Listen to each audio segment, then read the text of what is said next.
Hello guys, it's Jake Alibu with another TF2 video, and in today's video I'm going to give you my guide to purchasing Australian weapons in TF2's community in 2019 / the kind of current era of TF2 that we're sat in.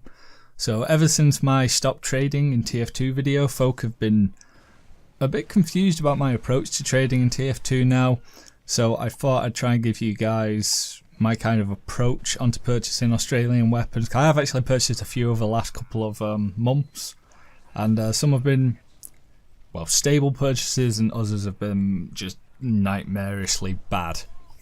So first off, I'm going to list all the Australian weapons in order of price. This price list is the established one from the 27th of May 2019 via backpack.tf, and it's going in price ascending order, so they get more expensive the further you go.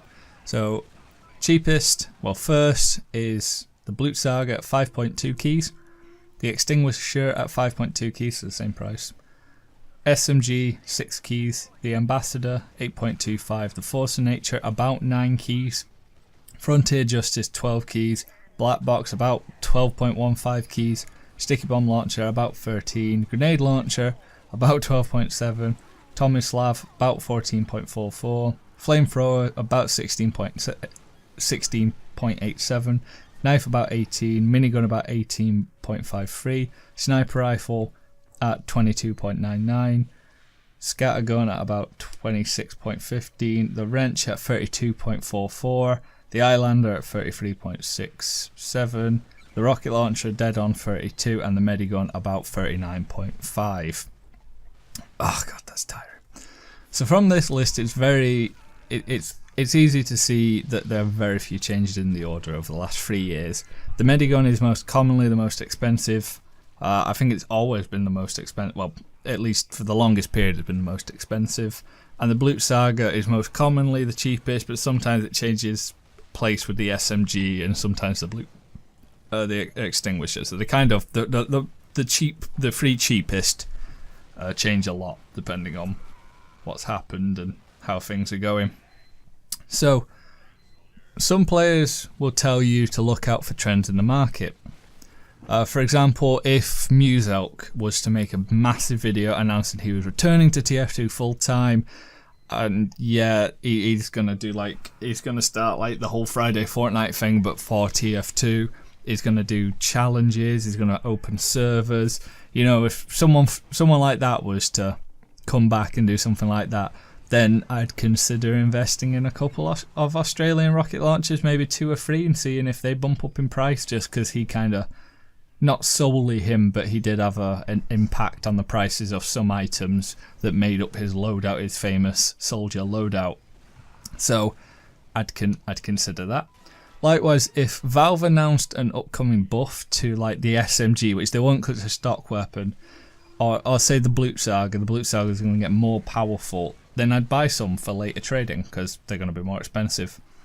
However, you have to be very careful with this, as I purchased myself an Australian Extinguisher just as the buff was announced. The minute the buff was announced on the blog, the Team Fortress 2 blog, I went and I purchased a professional killstreak Australian Extinguisher, and to be honest with you, I'd have got away with just getting an Australian Extinguisher, but this has maintained its value a bit more than the Extinguisher, so I'm kind of glad. But I went all out so that I could see how much profit I can make off of it when the buff came out, expecting them to get more expensive because more people are going to use them.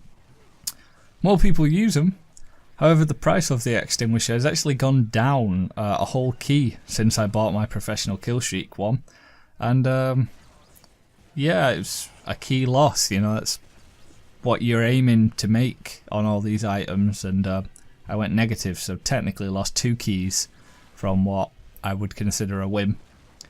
And yeah, you gotta watch with these. You can't assume that these patterns are going to work the way that they did. It's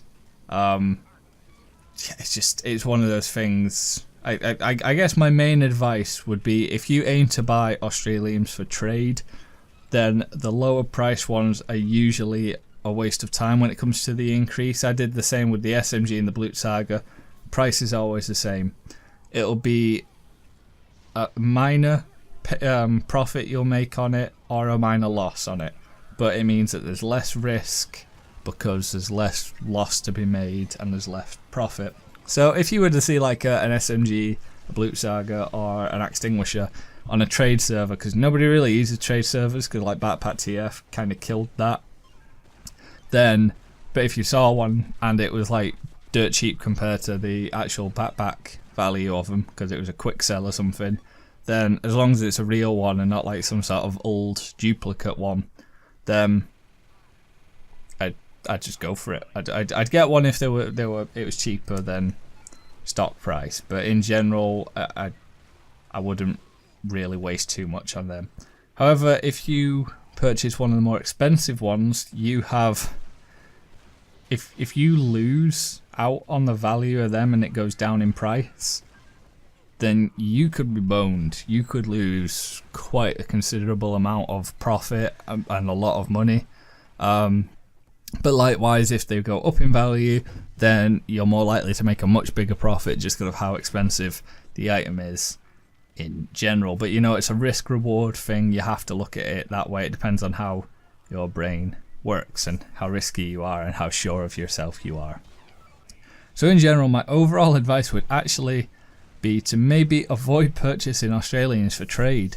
With the current condition of the trading community, the system for predicting the price changes and the influence of aspects, even weapons actually becoming incredibly good like the Extinguisher, I was sure the price was going to go up, and to be honest with you, it should have. I mean, I'm only seeing Extinguishers now. Before the buff came out, nobody even used it. I mean, I didn't even use my festive one. I was getting close to selling it, but it's one of those things. The system just doesn't work quite as well as it did now because the game's a little bit tired. It's completely ran by the community, and we don't really have enough change to affect prices the way that we used to.